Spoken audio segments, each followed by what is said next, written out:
Hello guys, welcome to social info Tamil. இன்னைக்கு வீடியோவில் என்ன டாபிக் பார்க்க போகிறோம்னா, ஸ்மார்ட் ரேஷன் கார்டில் உறுப்பினர் சேர்க்கை எப்படி பண்ணுறது ஆன்லைன் மூலமாக. ஸோ அதை பற்றி தான் பார்க்க போகிறோம். அதுக்கு முன்னாடி நம்ம சோசியல் இன்ஃபோ தமிழ் சேனலை சப்ஸ்கிரைப் பண்ணாதவங்க சப்ஸ்கிரைப் பண்ணிக்கோங்க. கைஸ், ஸ்மார்ட் கார்டில் வந்து நேம் ஆட் பண்ணுறதை வந்து நான் இந்த வீடியோவில் எக்ஸ்பிளைன் பண்ணியிருக்கேன். ஸோ யாரும் கன்ஃபியூஸ் ஆகிடாதீங்க. இந்த வீடியோவில் வந்து நான் வந்து எல்லாத்துக்குமே வந்து நேம் எப்படி ஆட் பண்ணுறதா மென்ஷன் பண்ணியிருப்பேன். பட் எடுத்துக்காட்டுக்காக தான் மருமகள், குழந்தைகள்னு சொல்லி மென்ஷன் பண்ணியிருப்பேன். நீங்கள் வந்து நேம் ஆட் பண்ணுறதா இருந்தால் இந்த மெத்தடில் தான், யார் நேமாக இருந்தாலும் நீங்கள் இந்த மெத்தடில் தான் ஆட் பண்ணணும். உறவுமுறையை வந்து கரெக்டாக வந்து செலக்ட் பண்ணிங்கனாலே போதும் மேக்ஸிமம். ஓகேவா? ஸோ இதை ஃபாலோ பண்ணிக்கோங்க. எதுவும் டவுட் இருந்துச்சுன்னா கீழே வந்து கமெண்ட் பண்ணுங்கள். உங்களுடைய ஸ்மார்ட் ரேஷன் கார்டில் ஆன்லைன் மூலமாக எப்படி நேம் வந்து ஆட் பண்ணுறது, ஸோ அதை பற்றி தான் இந்த வீடியோவில் எக்ஸ்பிளைன் பண்ண போகிறேன். இதுக்கு நீங்கள் ஃபஸ்ட்டு tnpds.gov.in இந்த வெப்சைட் வந்து ஓப்பன் பண்ணிக்கோங்க. ஓப்பன் ஆனது பார்த்தீங்கன்னா இந்த மாதிரி தான் உங்களுக்கு டேஷ்போர்டு வரும். ஸோ இதில் நிறைய ஆப்ஷன்ஸ் வந்து உங்களுக்கு ஷோ ஆகும். இதில் நம்ம எதை செலக்ட் பண்ணணும் அப்படின்னு பார்த்தீங்கன்னா, மின்னணு அட்டை தொடர்பான சேவைகள் அப்படின்னு சொல்லி ஒரு ஆப்ஷன் இருக்கும். அதுக்கு கீழே பார்த்தீங்கன்னா உறுப்பினரை சேர்க்கைன்னு சொல்லி கொடுத்துருப்பாங்க. ஸோ இந்த உறுப்பினரை சேர்க்கைங்கிறத வந்து நீங்கள் கிளிக் பண்ணிக்கோங்க. கிளிக் பண்ணோடனே உங்களுக்கு வந்து லாகின் பேஜ் வந்து ஓப்பன் ஆகும். அந்த லாகின் பேஜில் உங்களுக்கு என்ன கேட்டிருப்பாங்கன்னா, பதிவு செய்யப்பட்ட பயனாளர். ஸோ இது வந்து ஃப்ரண்ட்டில் வந்து உங்களுக்கு தமிழில் காட்டும். இதில் வந்து கைபேசின்னு கேட்டிருப்பாங்க. நீங்கள் வந்து உங்களுடைய ஸ்மார்ட் கார்டில் எந்த மொபைல் நம்பர் ரிஜிஸ்டர் பண்ணியிருக்கீங்களோ அந்த மொபைல் நம்பரை இதில் டைப் பண்ணிக்கோங்க. டைப் பண்ணதுக்கப்புறம் கீழே வந்து அந்த கேப்சாவை வந்து டைப் பண்ண சொல்லியிருப்பாங்க. மேலே கொடுக்கப்பட்டுள்ள எண்ணை உள்ளிடவும் கொடுத்துருப்பாங்க. ஸோ அதுக்கு மேலே வந்து 200312 சொல்லி எனக்கு வந்து கேப்சா காமிக்குது. ஸோ நீங்கள் வந்து லாகின் பண்ண ட்ரை பண்ணும்போது வேறு டிஃப்ரெண்ட்டான கேப்சா உங்களுக்கு வந்து ஷோ ஆகும். ஸோ அதை வந்து இந்த இடத்துல டைப் பண்ணிவிட்டு பதிவு செய் அப்படிங்கிற ஆப்ஷனை வந்து கிளிக் பண்ணிக்கோங்க. நீங்கள் ஒன்ஸ் அதை கிளிக் பண்ணதுமே வந்து அட்டை தொடர்பான சேவைக்குன்னு சொல்லி ஃப்ரண்ட் ஆஃப் டாஷ்போர்டு வந்து ஓப்பன் ஆகிடும். இதில் அப்ளிகண்டோட நேம், அவங்களுடைய பேர் வந்து தமிழில் இங்கிலீஷ் ரெண்டுலேயும் காமிச்சிடும். ஸோ குடும்ப அட்டை எண், நியாய விலை கடை குறியீடு இது வந்து காட்டும். சேவை தேர்வு செய்யும் இடத்துல வந்து உறுப்பினர் சேர்க்கை அந்த ஆப்ஷன் வந்து நம்ம செலக்ட் பண்ணி வச்சுருக்கோம். ஸோ கீழே எடுத்துக்கிட்டிங்கன்னா வரிசை எண், அட்டையாளரின் பெயர் அதுக்கப்புறம் வந்து பார்த்திங்கன்னா பாலினம், வயது, உறவுன்னு சொல்லி ஆப்ஷன்ஸ் வந்து கொடுத்துருப்பாங்க. அதாவது பார்த்திங்கன்னா இப்போ குடும்பத்தில் யாரெல்லாம் இருக்காங்களோ அவங்களோட எல்லாரோட பேரும் வந்து இதில் மென்ஷன் பண்ணியிருப்பாங்க. அவங்களுடைய பேர், அவங்களோட பாலினம், வயது, உறவு, ஸோ இதெல்லாமே வந்து மென்ஷன் பண்ணியிருப்பாங்க. ஸோ இப்போ நம்ம புதுசாக வந்து இந்த நேம் கூட புதுசாக வந்து ஒரு நேம் ஆட் பண்ண போகிறோம். ஓகேவா? ஸோ எக்ஸாம்பிளுக்கு வந்து இப்போ புதுசாக ஒருத்தவங்களுக்கு வந்து மேரேஜ் ஆகிருக்கு. ஸோ அது அவங்களுடைய ஹஸ்பண்டோடைய கார்டில் வந்து அவங்க ஒய்ஃப் நேம் வந்து ஆட் பண்ண போகிறாங்கன்னு நீங்கள் நினச்சிக்கோங்க. ஸோ இப்போ வந்து அந்த ப்ராசஸ் எப்படி பண்ணுறது அப்படிங்கிறத வந்து நம்ம இப்போ பார்க்கலாம். ஆல்ரெடி ஃபேமிலி மெம்பர்ஸாக இருக்கிறவங்க நேம் வந்து உங்களுக்கு இப்படி தான் ஷோ ஆகும். ஸோ இதை பார்த்துக்கோங்க. அதுக்கு கீழே தான் வந்து குடும்ப உறுப்பினர் சேர்க்கை அந்த ஆப்ஷன் வந்து கொடுத்துருப்பாங்க. இந்த குடும்ப உறுப்பினர் சேர்க்கையில் வந்து சில டீட்டெயில்ஸ் வந்து கேட்டிருப்பாங்க. ஸோ அதை தான் நீங்கள் ஃபில் பண்ணணும். இதை ஃபில் பண்ணி கேட்குற டாக்குமெண்ட்ஸ் நீங்கள் அப்லோட் பண்ணி உறுப்பினர் சேர்க்கை கொடுத்துட்டிங்கன்னா உங்களுடைய அப்ளிகேஷனை வந்து ப்ராசஸ் பண்ணாங்க. ப்ராசஸ் பண்ணதுக்கப்புறம் உங்களோட நேமை வந்து நம்ம எந்த ஸ்மார்ட் கார்டில் ஆட் பண்ணணும்னு நினைக்கிறோமோ அந்த ஸ்மார்ட் கார்டில் வந்து அந்த உறுப்பினருடைய பேர் வந்து ஆட் பண்ணி கொடுத்துருவாங்க. ஸோ இப்போ வந்து எப்படி வந்து ப்ராசஸ் பண்ணுறதுங்கிறத நம்ம அப்போ பார்க்கலாம். என்ன டீட்டெயில்ஸ் ஃபில் பண்ணணும் அப்படிங்கிறத வந்து நான் வந்து சொல்கிறேன். நீங்கள் எந்த டாக்குமெண்ட் வந்து அப்லோட் பண்ண வேண்டியிருக்கும் அதில் எல்லாமே இப்போ உங்களுக்கு எக்ஸ்பிளைன் பண்ணுறேன். இந்த குடும்ப உறுப்பினர் சேர்க்கையில் வந்து நேம் கேட்டிருப்பாங்க. நேம் வந்து இங்கிலீஷில் டைப் பண்ணணும். அதுக்கப்புறம் தமிழ்லேயே நீங்கள் வந்து டைப் பண்ண வேண்டியிருக்கும். ஸோ அதை ஃபஸ்ட்டு கம்ப்ளீட் பண்ணிக்கோங்க. அதுக்கப்புறம் பாலினம் கேட்டிருப்பாங்க. ஸோ பாலினம் வந்து ஆண், பெண், திருநங்கை, ஸோ 3 ஆப்ஷன் கொடுத்துருப்பாங்க. இப்போ வந்து நம்ம சொன்ன எக்ஸாம்பிள் வந்து இப்போ மருமகளை ஆட் பண்ணுறதா இருந்துச்சுன்னா அந்த பெண் ஆப்ஷனை வந்து கிளிக் பண்ணிக்கணும். இதுவே வந்து ஃபேமிலியில் வந்து புதுசாக பேபி பிறந்திருப்பாங்க பார்த்தீங்கன்னா, ஸோ அந்த பேபியை ஆட் பண்ணுறது இந்தமாரி இருந்துச்சுன்னா அது ஆண், பெண்ணாங்கிறது வந்து நீங்கள் கரெக்டாக வந்து செலக்ட் பண்ணிக்கோங்க.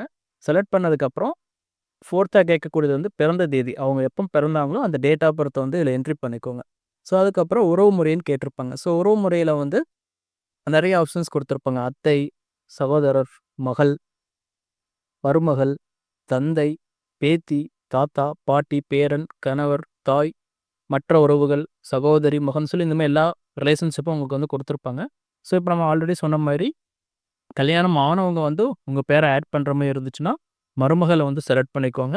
இதே புதுசாக பிறந்த குழந்தை பொண்ணாக இருக்கட்டும் சரி, பையனாக இருக்கட்டும் சரி, பொண்ணாக இருந்தால் மகள் செலக்ட் பண்ணிக்கோங்க, பையனாக இருந்தால் மகன் செலக்ட் பண்ணிக்கோங்க. ஓகேவா? ஸோ இந்தமாரி நீங்கள் வந்து இந்த குடும்ப உறுப்பினரில் வந்து யாரை சேர்க்க நினைக்கிறீங்களோ அதை வந்து இந்த செலக்ட் பண்ணிக்கோங்க. உறவு முறையில் வந்து ப்ராப்பராக வந்து செலக்ட் பண்ணிக்கோங்க.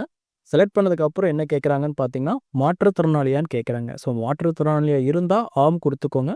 அந்த மாற்றுத்திறனாளிக்கான சர்டிஃபிகேட் வந்து நீங்கள் இதில் அப்லோட் பண்ணணும். ஸோ அதை நோட் பண்ணிக்கோங்க.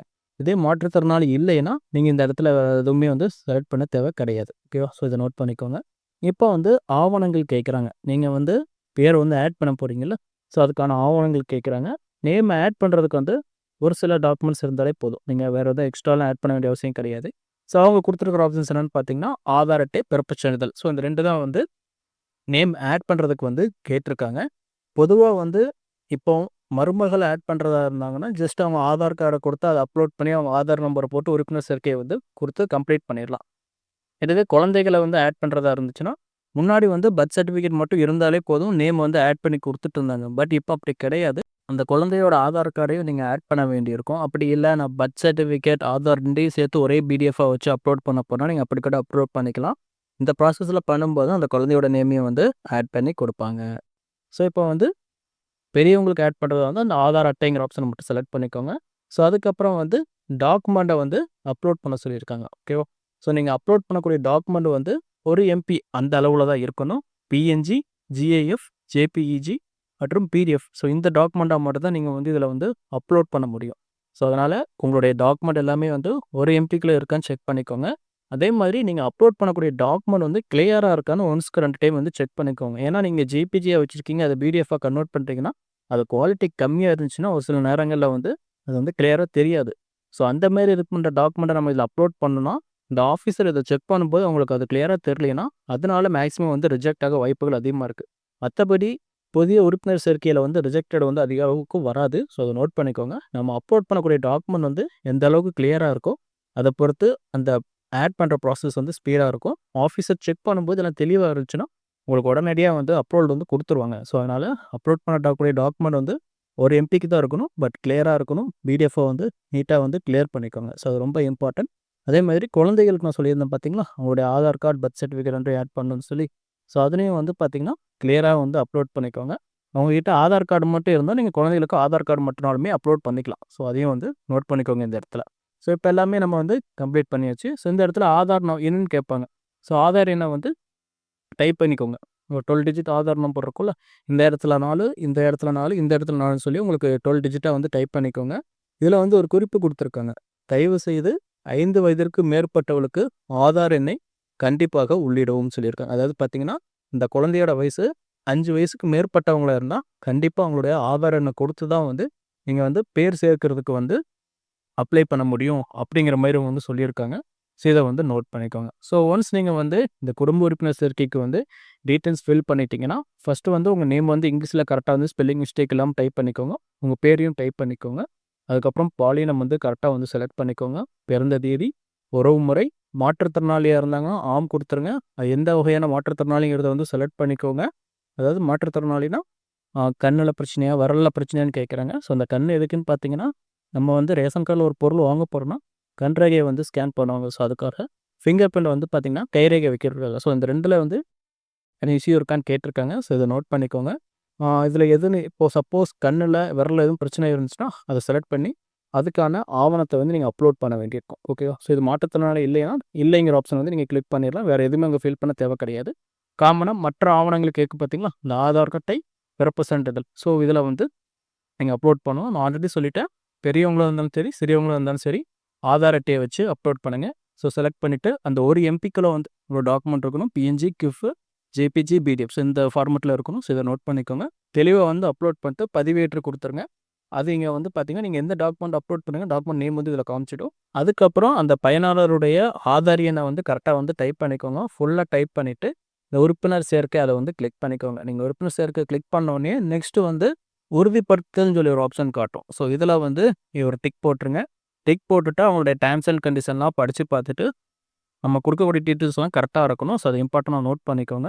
ஸோ எல்லாம் கரெக்ட்டா குடுத்துட்டு, பதிவு செய் இந்த ஆப்ஷன் நீங்க கிளிக் பண்ணிட்டீங்கன்னா, உங்களுக்கு உடனே வந்து ரெசிப்ட் வந்து குடுத்துருவாங்க. Okay guys. ஸோ ரெசிப்ட்ட வந்து டவுன்லோட் பண்ணி வச்சுக்கோங்க. அதில ரெசிப்ட் நம்பர் இருக்கும்.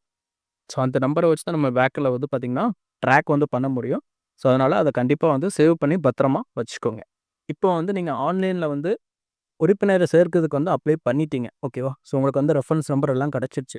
ஸோ இந்த உறுப்பினர் சேர்க்கை வந்து கம்ப்ளீட் ஆயிடுச்சா? இல்லைன்னா அது என்ன ப்ராசஸ்ல இருக்குன்னு நீங்க எப்படி தெரிஞ்சுக்கணும்னு பார்த்தீங்கன்னா, சேம் அதே இடத்துல வந்து உங்களுக்கு மின்னணு அட்டை தொடர்பான சேவைகள் இருக்கா?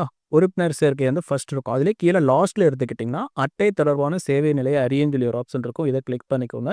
இத கிளிக் பண்ணிட்டு, அந்த ரெஃபரன்ஸ் நம்பர போட்டு பதிவு செய்ய வந்து நீங்கள் கிளிக் பண்ணிட்டீங்கன்னா போதும். அது என்ன ஸ்டேட்டஸில் இருக்குன்னு தெரிஞ்சுக்கலாம். அப்ரூவ்ட் ஆயிடுச்சுன்னா அப்ரூவ்டும் காட்டணும். பெண்டிங்கில் இருக்கும்போது என்ன ஸ்டேட்டஸில் பெண்டிங்கில் இருக்குங்கிறத நீங்கள் வந்து தெரிஞ்சுக்க முடியும் கைஸ். ஓகே. ஸோ இந்த மெத்தடில் தான் நீங்கள் ரேஷன் கார்டில் வந்து பெயர் வந்து சேர்க்க முடியும். இது ரிலேட்டடாக எதுவும் டவுட் இருந்துச்சுன்னா அதை கீழே கமெண்ட் பண்ணுங்கள். இந்த வீடியோ பிடிச்சிருந்துச்சுன்னா லைக் பண்ணுங்கள். உங்கள் ஃப்ரெண்ட்ஸுக்கு ஷேர் பண்ணுங்கள். மறக்காம நம்ம social info Tamil channel subscribe பண்ணி சப்போர்ட் பண்ணுங்கள். நன்றி, வணக்கம்.